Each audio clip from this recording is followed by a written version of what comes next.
my name is CF Claire. Welcome to the channel. I am an aspiring paranormal and fantasy romance author, as well as aspiring fantasy middle grade author. If you've been following along with this project, you'll know that I'm 3/4 of the way through writing the first draft of this small town shifter romance that I am writing, and that I'm having a lot of trouble with the third quarter. And in a very funny turn of events, even though I feel like I fixed a lot of the things that had been problems through the last couple of vlogs, I'm strongly considering stopping this draft of the story to rework the premise. Isn't that funny? Because I literally spent so long working on the premise. Let's talk a little bit more about that, though. I will preface this explanation, though, by saying that I'm happy about this, and it's unfortunate that it comes at this stage. However, I understand why it is coming at this stage. I see what I did, and and I'm not going to look at it as a step backwards, even though it is a step backwards in what I literally will have. But it's a step forwards because I could just leave things the way that I have them, and with the fixes that I made to the third quarter, it would be like fine as a romance novel. Like, it works and it could be good, but it's not the story that I have in my mind. And I would rather literally like go back to basics and rework it from the beginning, from the ground up, to get it closer to the story I have in my head, because I do have that like luxury. I'm not writing to a timeline. I don't have to stay with this idea.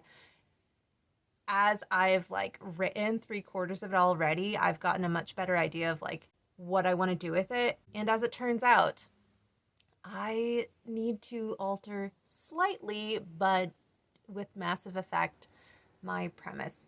So that's too bad. But that's the way it is. And I think it will result in a story that I have a much stronger resonance with, and that maybe would resonate much stronger with other people. I know it is primarily a romance novel, and that's really not where people go to when they're looking for like a story that will resonate for them. It's really like an escapist genre, which is in no way putting it down. I love romance. It's my favorite. And I know maybe it's a little bit funny to do so much more work for a book that's in a genre that people really just read for fun, and it's not meant to have like deep emotional impact necessarily.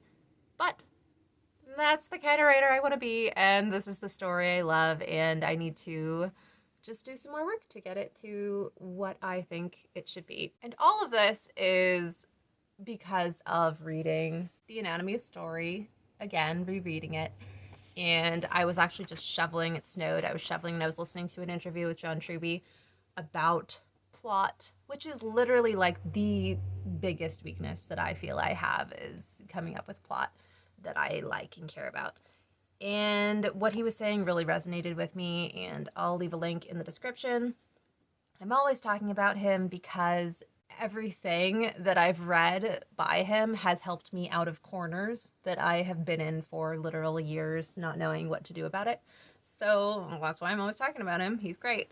And the first time I read The Anatomy of Story was in last November of 2024, after I had already been working on reworking the premise of this story for a couple of weeks. I had been really working on it for a couple of weeks before I even started reading The Anatomy of Story, and it's taken like a while for things to sink in, and I've gotten a lot more out of the reread that I've been doing, and I just was at a point where I just needed to feel like I had it figured out and then start writing it. And I guess I needed to do that, so that's fine.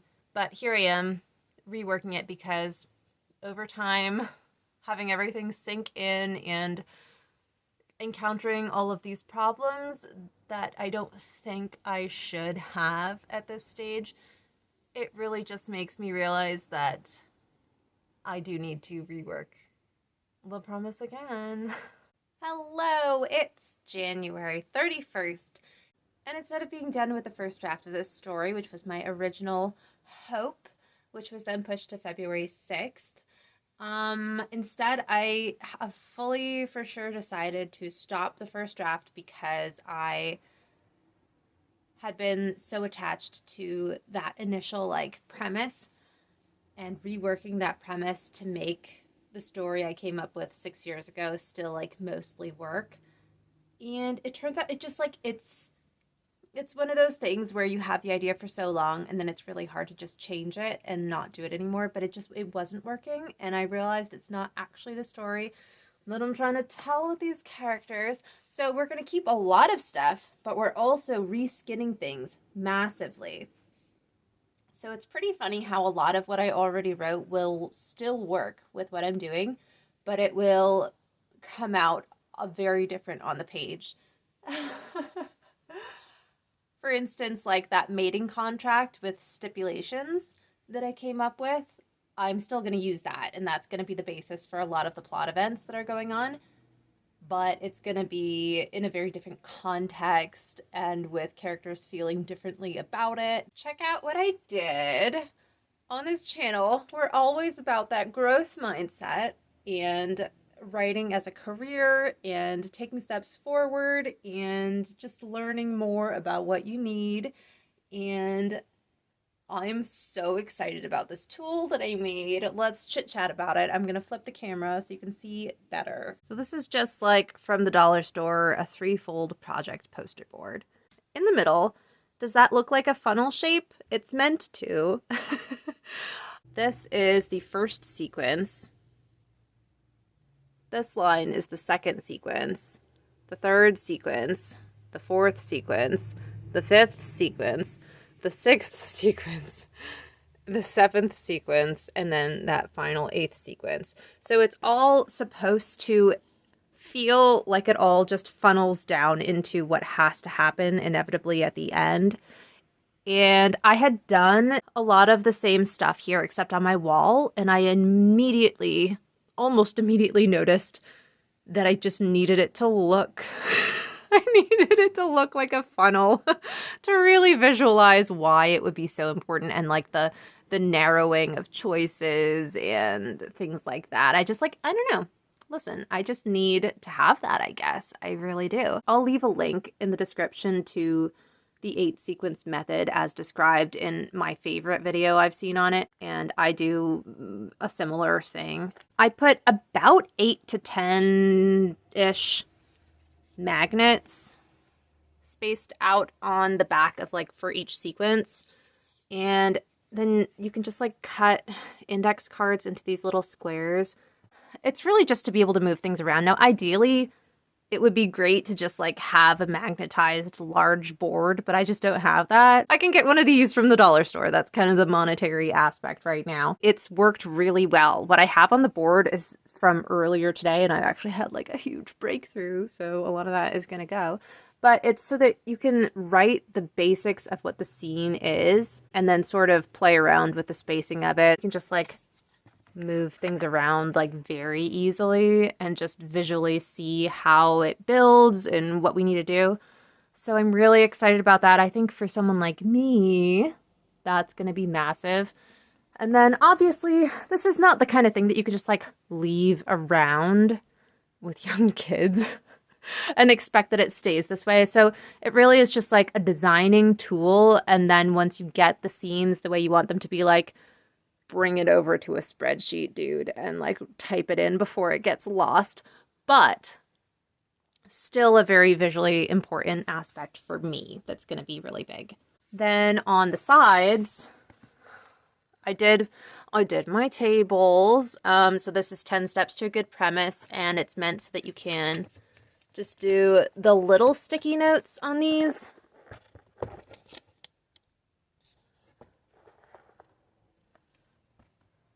Like that, so that you can just kind of like play around physically with the board.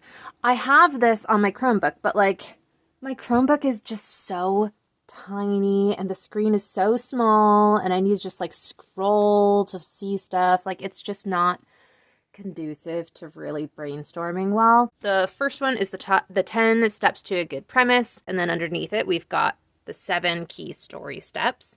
And then I just sort of made this. This is taken from John Truby's book, The Anatomy of Story. I have a huge problem I've found with like making sure the desire line for my protagonist is strong enough to support the whole story, as well as being really clear on what the stakes are if they lose. And then I write romance with dual point of view, so like I just need to be clear on the stakes of what the opponent has as well if they lose, so that we can really get that ramping up tension between them.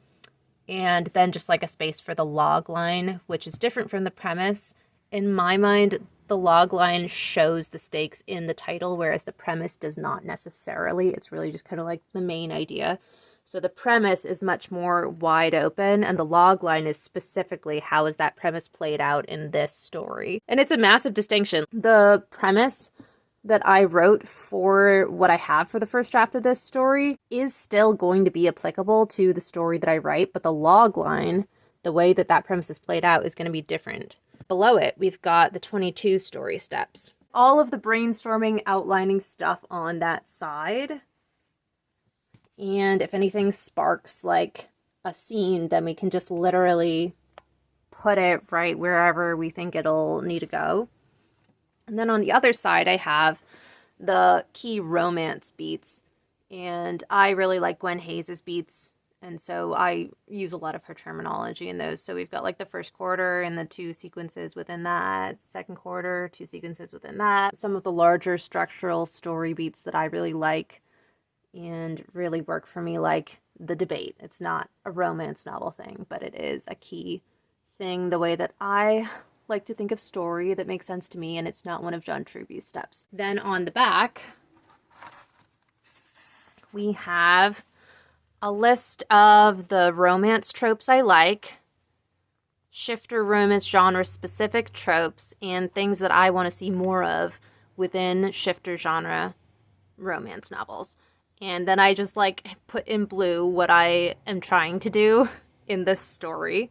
The tropes had really gotten away from me. I'd gotten really, really stuck on the more like crime genre specific aspects of the story I'd been trying to tell, and I was just having a lot of trouble, and it was really getting away from me. So I'm trying to get back to like the core of reader expectation and really like doing that in a really fun way that's kind of different. And then below that, we've got themes that I like, and I've highlighted some of the ones that we're exploring more in this story, and then like character traits I like and they're opposite. Then on the other side of this panel, we've got the last thing that I have right now, which is sort of a miniature of the 8 sequences.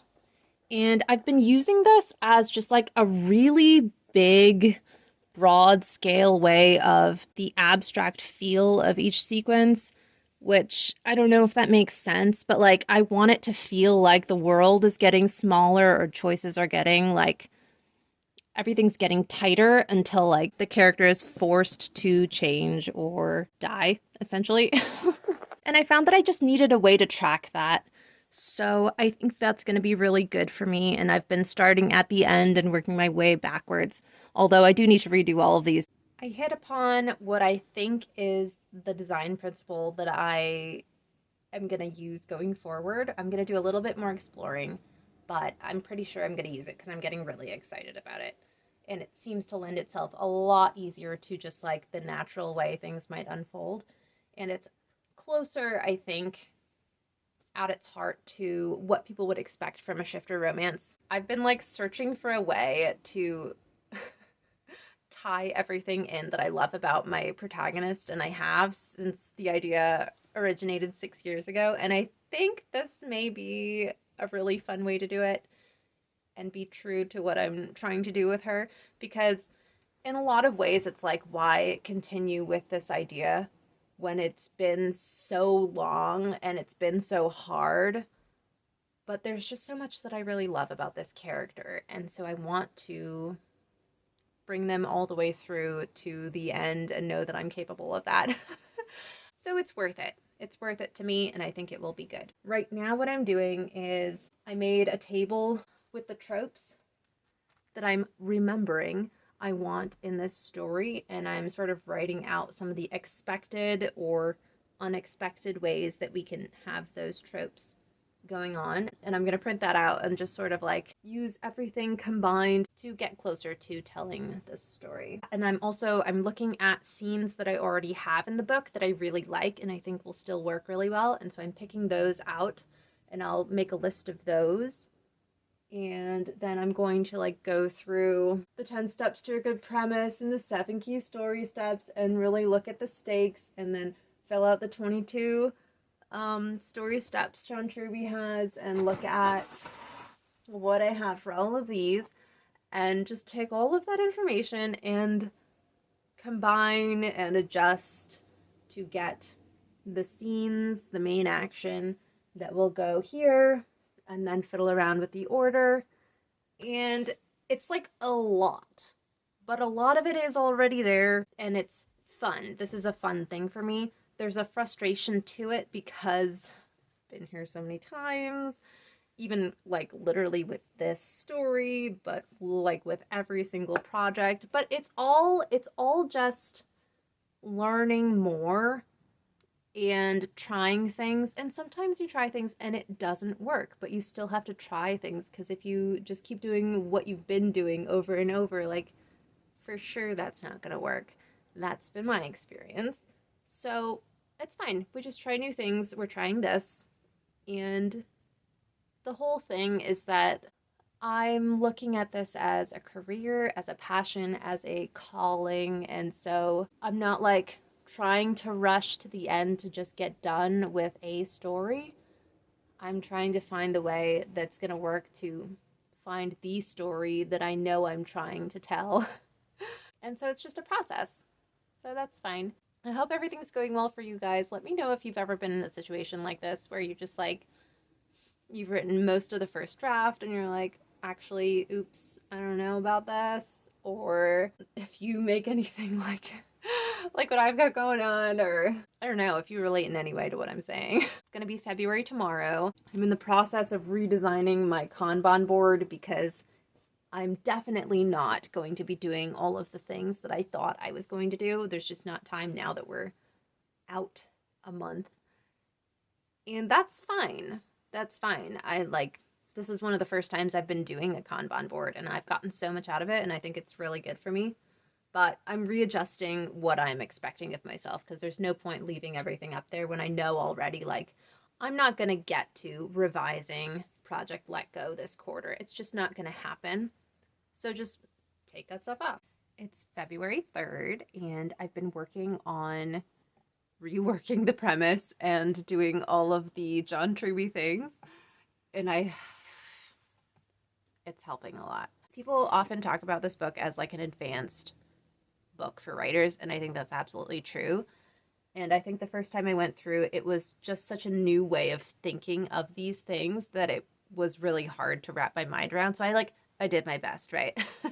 And I'm finding that the process of having tried doing these things and then writing 3/4 of a first draft and all of the problems that came about, now as I'm looking at all of this stuff again, I'm seeing a lot of the value and a lot of the like things that I did wrong or things that were not strong enough that led to the problems that I had.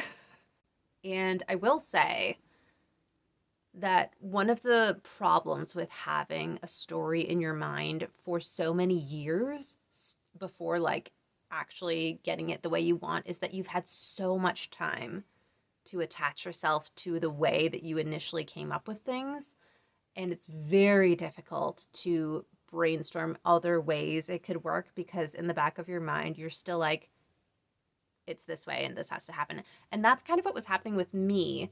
When I came up with this story idea, there was this crime element that just like naturally came with the idea, and it's not something I'm attached to. It just was like impossible to get away from. And so like I did find a way in this draft that I was working on to be like, oh, I think that could tie in really well with this internal theme that's going on for both of them about this like accountability for past actions. So it felt like it really worked. However, it really ended up detracting from the romance, and it is like a romance genre story. I do want it to be focused on that. And so, but when I took away the crime element, it was like, then what's going on in this story? Because that was such a huge part of what was going on.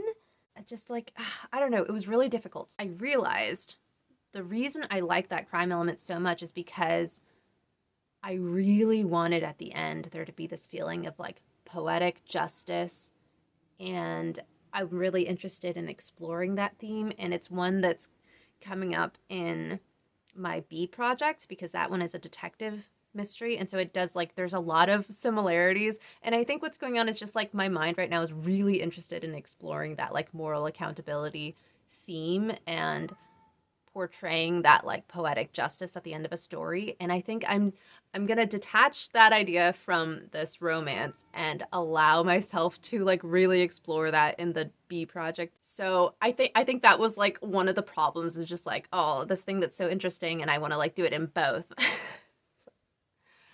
It doesn't necessarily work for this story. I was having such a difficult time sort of divorcing myself from these like old ideas that have just kind of been percolating for a long time, that I ended up changing the names of the main characters. And that actually like opened up a lot of doors that allowed me to see it. It's so silly, right? It's not like I'm changing the characters. They're still like a lot the same.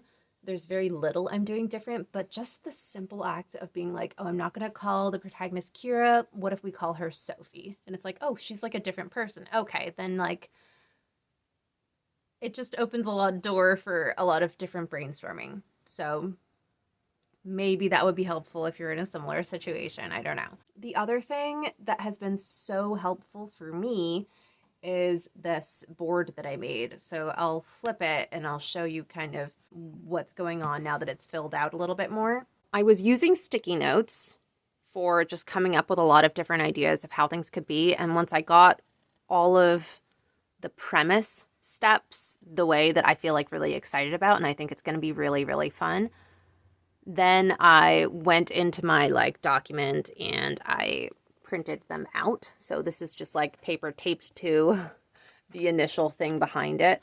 So if you had seen my like initial premise video, you'll see a lot of this is the same, but a lot of it is like quite different.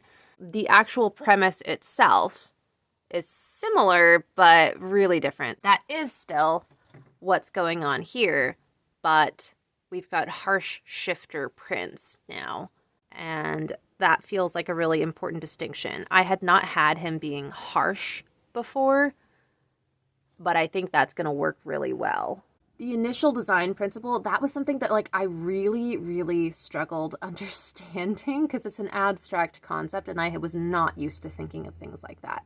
However, I have since spent a lot of time working on the design principle for my detective middle grade story, and I loved what I came up with for that, which I'll share in the video on it. But I was sort of trying to get back to the romance roots of the story, and since plot is something I struggle with so much, I was like, oh, can I take something else that's fun and has similar things already and work that into my design principle that will just sort of come up with some plot beats of its own that are sort of inherent to that. And so the main thing about this idea that I've loved since the beginning is that the love interest has been looking for her for a really long time. So I was like, oh, like, what about fairy tales? Prince Charming is looking for Cinderella.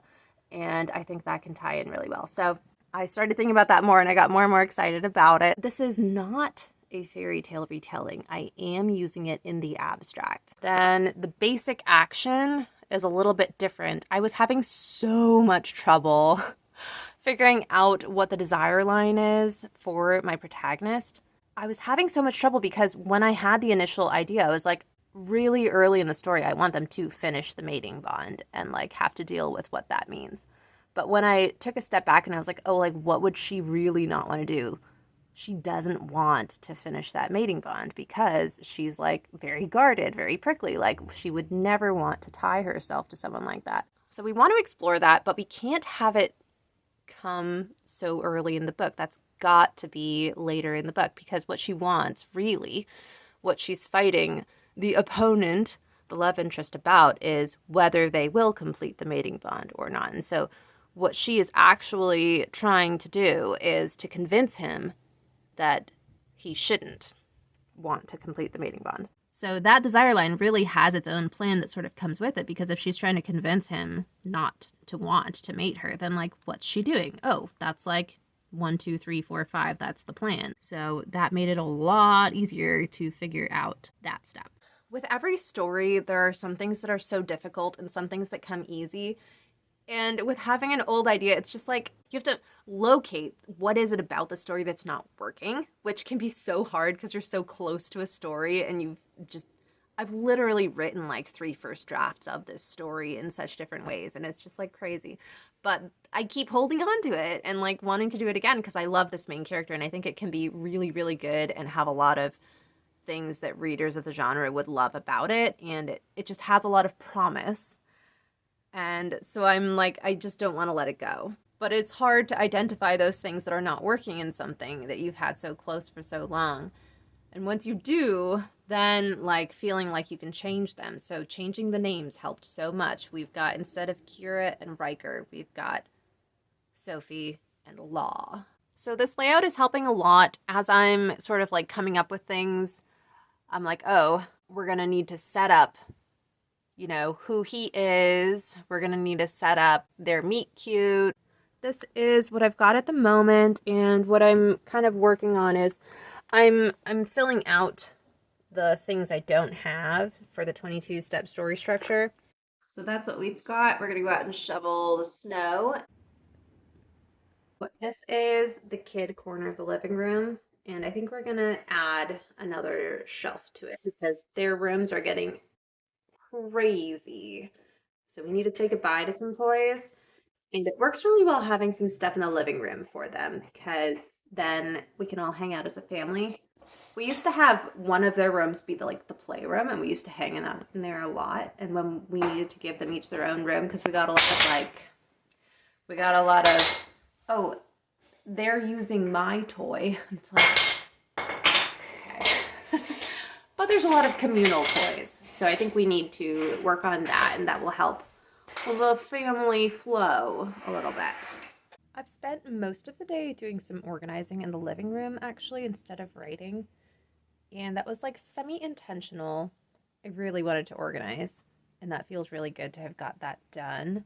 I'm soft writing in my head, if that makes sense. Like, I've been thinking about some of the things I need to work out for the outline as I'm like going about the day. And I just kind of like need some time to think about it. I'm not like forcing myself to sit down and figure things out. Like right now I've got my coffee and I'm refamiliarizing myself with things I still need to do. And I'm gonna let that keep marinating and see what comes up from that. So this is what we've got. I think this is gonna be a lot better. It's just like the corner of the living room.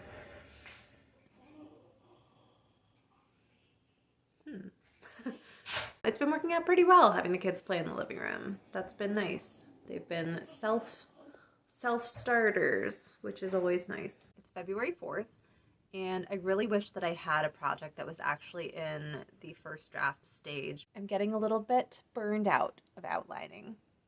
I've been in outlining mode pretty hardcore for the last like 20 days, something like that. And the biggest reason I like having more than one project is having them at different stages. I watched a video that AN Sage had on that, and I'll leave a link in the description, but I really loved her advice to have your multiple projects at different stages, because then you're not doing the same thing again and again. And my B project is supposed to be my outline project, because it's outlining a lot of stuff for the trilogy as a whole. because I'm doing like premises for each of the books and the design principles for each of the books, as well as like the trilogy as a whole. Like, it's a lot of complex stuff, and I love outlining, and it's very fun for me, and I'm getting really excited about that story, and I really want to be doing that. But at the same time, like, I now don't have a first draft project, so now my project I was supposed to be writing on, I'm outlining. It's like, oh, this is too much outlining. It's too much. So I really wish that, because I'm getting like kind of a little bit burned out on this project Chance, which is very normal for me, and again, a reason why I have more than one project, really wish that I could be switching over and doing a different stage of the writing process and a different project, because then I like refill my creative well that way while still like doing creative things, and that works out really well for me. But there's nothing I can just write, and I'm not a discovery writer, so it's not like I can just be like, oh, I'll just like do this other thing. It's like, that doesn't work for me. And I know that. So this is getting a little frustrating. I think today I'm gonna just like read a little bit from The Anatomy of Story. I know it's silly, I'm always talking about it, but like, it is literally helping save my life. So here we are talking about it again. So I'm going to read a little bit more about some of the steps that I like I really struggled understanding, and so like didn't do in the first draft. The revelations, first revelation and decision, taking the plan and turning that into the drive, what the apparent defeat is, what the second revelation is, what the third revelation is, how to do the gauntlet visit to death, the battle sequence, like all of this stuff. It was kind of too much at the time, and I'm really seeing the value in just figuring it out now. So I think I'm going to spend some time doing that, and hopefully that will spark some ideas that make me want to work on this project. Otherwise, I'm going to switch over and let myself work on Outlining Project Conjuror, since I haven't let myself do that for a couple of weeks now, and maybe that will just help. So we'll see. It's February 5th, and my son is playing a yelling game downstairs. Sorry. He's having a good time. Where to start? I feel like, okay, I'm burned out. Let's start there. I'm a little bit burned out creatively. I was getting pretty burned out yesterday, and I'm feeling a little bit better now, but it's definitely like a burned out period for me, which is very, very common. This is why I have multiple projects that I'm working on, because I tend to really need the balance of doing like some on this project, some on that project, and then I stay like very evened out, and I'm just like creating a lot constantly, even though it's not like a ton in one necessarily. It's like balanced between the two.